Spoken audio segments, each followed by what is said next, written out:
President Trump announced a tariff extension for Mexico this morning, posting to social media, "We have agreed to extend for a 90-day period the same exact deal as we had for the last short period of time."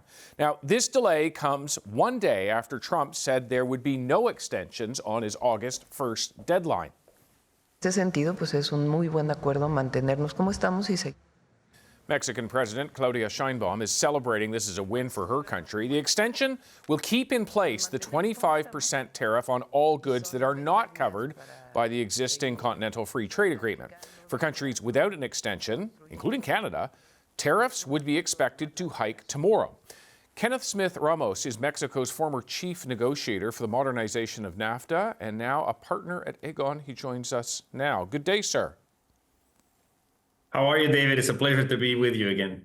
What is it about Mexico's approach that got it the very first extension from the president?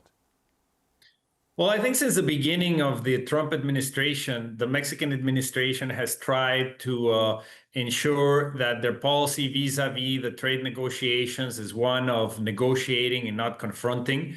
Mexico has decided not to implement trade retaliation, and from the beginning has tried to show to the Trump administration that they are willing to negotiate and collaborate on key foreign policy issues such as immigration and fentanyl. And I think that the result today in terms of getting the 90-day reprieve is a recognition by President Trump that Mexico has been advancing on several fronts. I think it speaks well of the strategy that President Sheinbaum has pursued. And of course, the problem remains that we are still facing these tariffs. The Mexican government is trying to get a complete exclusion of all goods that comply with the USMCA from any of the tariffs that the US is implementing right now, but also future tariffs, because as you know, the US is conducting 7 national security investigations under Section 232 that could affect Mexico in the future. As you say, Mexico chose just the path of negotiation. Canada chose the path of negotiation and retaliation. Does the extension that Mexico now has and Canada does not, does that show that Canada's approach was not the right one? Well, you know, it's hard to tell because up until this morning, really, despite the very different approaches that Mexico and Canada had taken, as you explained, vis-a-vis the United States, we were both in the same boat. In other words, I think the reason why we have a slightly preferential treatment, and I mean Mexico and Canada up to today, vis-a-vis other countries in the world, is precisely because of the USMCA. That provides a certain level of protection. The US actually allowed, as was explained in the segment at the beginning of this section, that the US is allowing products that comply with the USMCA not to pay the 25% tariff. They didn't do this for other trade agreements that the US has, neither with South Korea, Colombia, Chile, Peru. So there's a certain recognition that the USMCA is very important and that it should not be dismantled. Now, we don't know going forward if the Canadian strategy from the government perspective will be the same, or what will Mexico do if in the next 90 days we still don't have any progress on the tariffs? Because it's good to get this reprieve, but it also shows that the Mexican and US governments have not been able to come to a long-term agreement on how to eliminate these tariffs. And as you know, whatever happens in these tariff negotiations, both for Mexico and Canada, will definitely impact the review of the USMCA that's scheduled to begin early in 2026. Yeah, and I actually want to talk about the timing of that because the reprieve, the 90-day reprieve that Mexico now has, actually pushes to the point at which Congress must be notified that the USMCA is going to be renegotiated. Do you just try to keep pushing the puck down until you get into those formal negotiations when you can produce something that across the continent between the 3 countries that is more likely to last? Well, I think it's in the interest of all 3 countries to get out of this tariff hurricane that we find ourselves in right now. The sooner we're able to come to some sort of longer term agreement not to hit each other with tariffs, we can clear the deck of these irritants and then have a better chance to have a positive review of the agreement in 2026. And as you well point out, by October, USTR has to begin its consultations in general with the private sector and civil society in the US. And by January, it has to present this report to Congress as to its intentions and goals of with the USMCA review. So I think we shouldn't think about kicking the can constantly. It's good to have this reprieve, but hopefully these 90 days will make or break, the situation in terms of the tariff negotiations. Hopefully we can clear the deck, as I said, and have no tariffs as we enter into the review of 2026. That's also unlikely because in the negotiations that the U.S. has had with the EU, with the UK, with Japan and Vietnam, it has forced its trading partners to reduce its tariffs to zero or close to zero, but it's maintaining a baseline tariff in the case of Japan and the EU of 15%. So that could be problematic if that's the position the US takes during the USMCA review. So let me ask you, because you've actually been inside the room with the Americans doing negotiations during the previous Trump administration, for the Canadians who are either the Prime Minister trying to reach the White House, according to the President right now, or Dominic LeBlanc, who is their Canadian cabinet minister set to try to negotiate that deal along with the Canadian ambassador. What is your advice in these final hours before the deadline to try to get a deal done?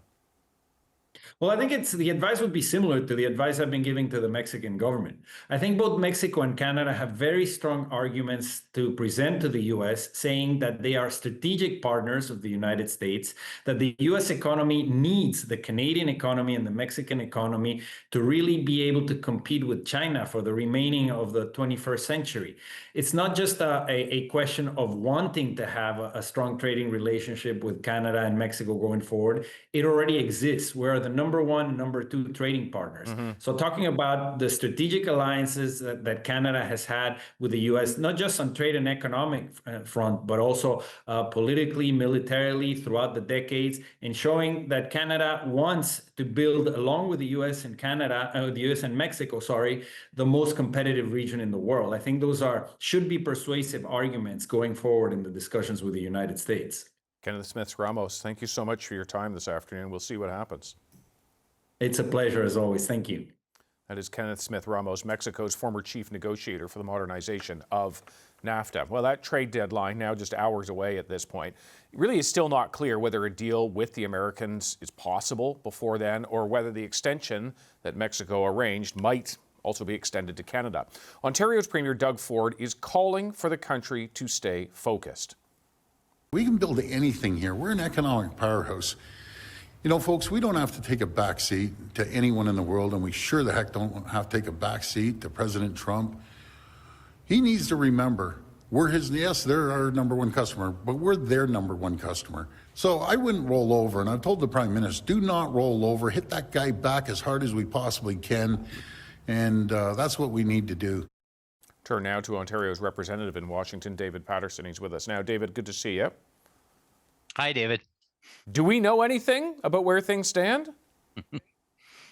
Well, I suppose there's a good 6 hours left in the day here in the embassy in Washington, and there's always the ability to pick up a phone and to talk with folks. But I think just as the Premier was saying, and as Mr. Ramos was saying, I think that this may feel like sort of the end of a crazy game of musical chairs, but we should not be overreacting, and we really support the Prime Minister's approach that we need to get the right deal, not just any deal.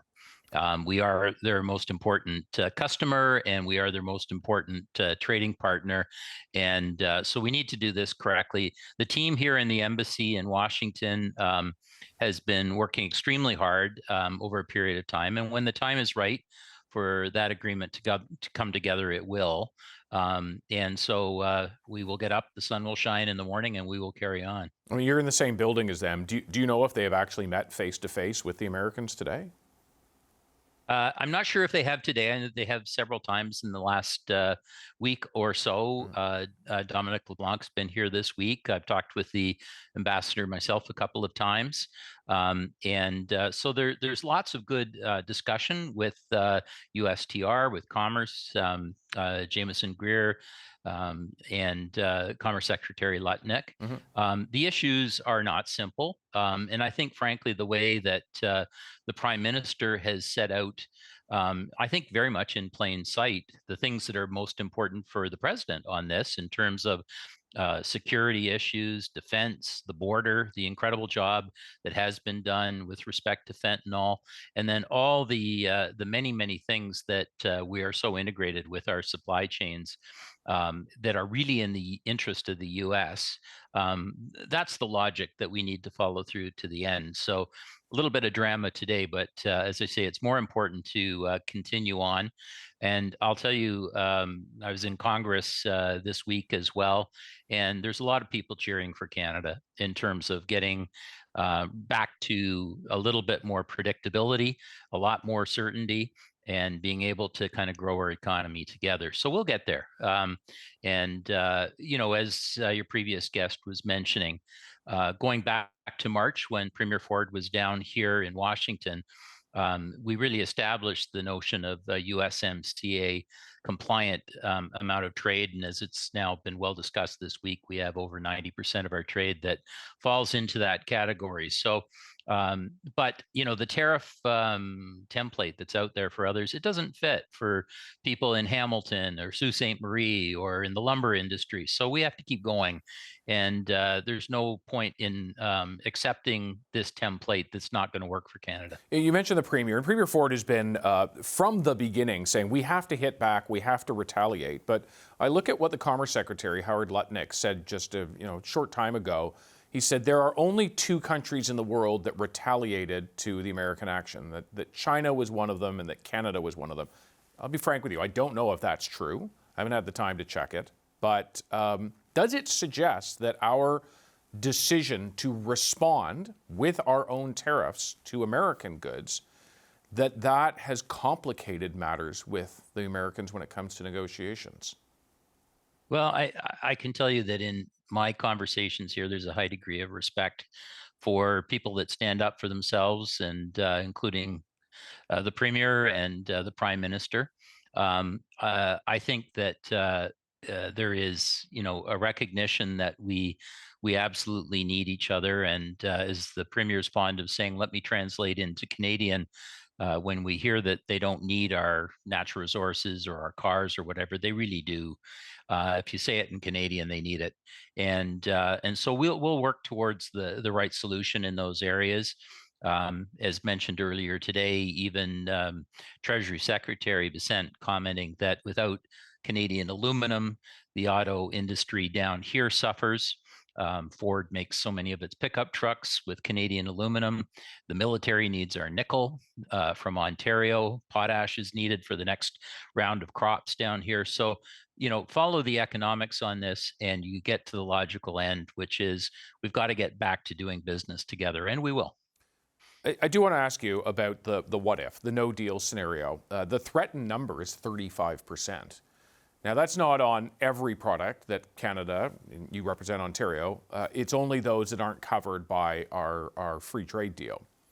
If it's 35%, what does it mean to Ontario businesses? Well, what it means is that those companies and products that are not able to qualify for duty-free passage, and that's some 90% is noted of our trade right now is still duty-free.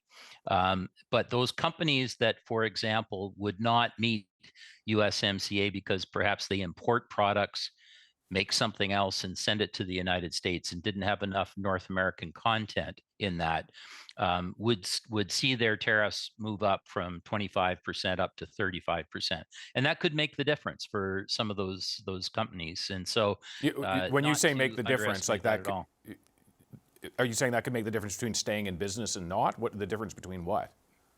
Yeah, certainly. I mean, similarly, as Canada has retaliated with some of our tariffs on U.S. goods coming in, that can hurt companies here. So we need to get to zero on both sides. And we've been living with that degree of pain for a good period of time. The biggest area of pain right now is on our auto sector, our steel sector, and aluminum sector. Around the world, people have been signing up for 15% tariffs on those things. And that's really just not right or acceptable, especially when we have an underlying USMCA agreement that's supposed to be 0% trade. So, I follow the direction of the Premier here, which is let's stand up for our business, let's be confident, and let's realize that Canada and Mexico are different than the rest of the world. They're the country. I'm really pleased that Mexico's got this 90-day reprieve. We'll see what happens at the end of the day today. China is also not done as well. So there's a number of very big trading partners that have not landed where the president would like to see them. And that's fine. Let's stand up for with a little bit of confidence. All right, we'll have to leave it there. David Paterson, thank you very much for your time. Thank you, David. That's David Paterson, who's Ontario's representative in Washington.